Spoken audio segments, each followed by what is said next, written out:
The Austin Code Department is in the hot seat tonight. This after several residents complained they are abusing their authority. Fox 7's Ashley Predis is joining us live from downtown with more on this. Ashley?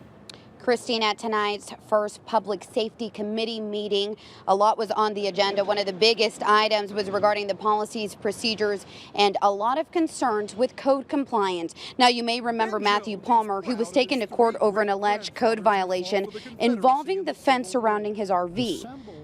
Palmer was required to put up a 6-foot fence, but a problem was found with the 2-foot gap from the grass to where the fence starts.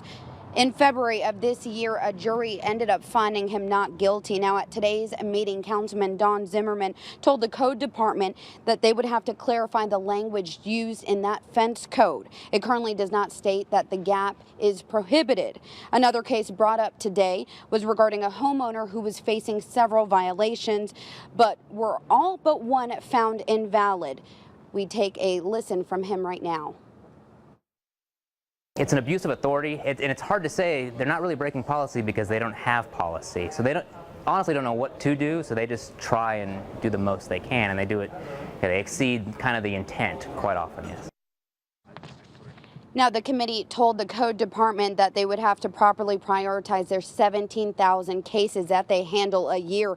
And in regards to the fence case, the Code Department did say that they would clarify their language within that code. Back to you in the studio. Such an interesting and controversial subject, Ashley. Thank you. And this is interesting and controversial subject, Ashley. Thank you. And this is not new. In February, we first told you about the story of Michael Palmer's battle with the city and over the size of his fence. After that story aired, we asked our viewers what they thought about this ordeal.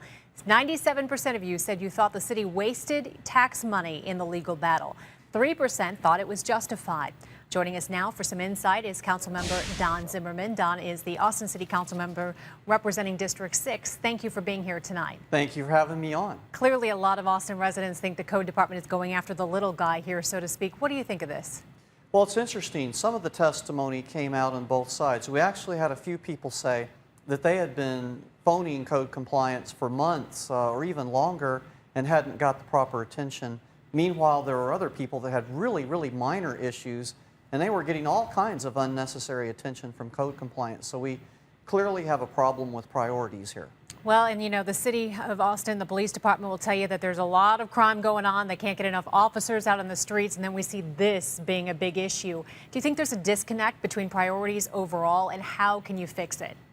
Well, one of the persons testifying, I believe it was Mr. Reed, I think pointed it out correctly. He said that there's not really a clear policy. That's the first problem. The second thing is there seems to be a lot of interpretation of code where the code doesn't actually say what agents are interpreting it to say. And that causes a whole lot of confusion because nobody seems to know what's going on. The constituents don't know. In the case of the fence, code compliance argued that the fence has to reach the ground, but the code says nothing about the fence reaching the ground. So there's no wonder there's confusion here. Well, okay, and we're talking about tax money here in the legal battle in play. Obviously, 97% of our viewers think this is outrageous. How do we get a quick fix on this so we don't use more money in the future?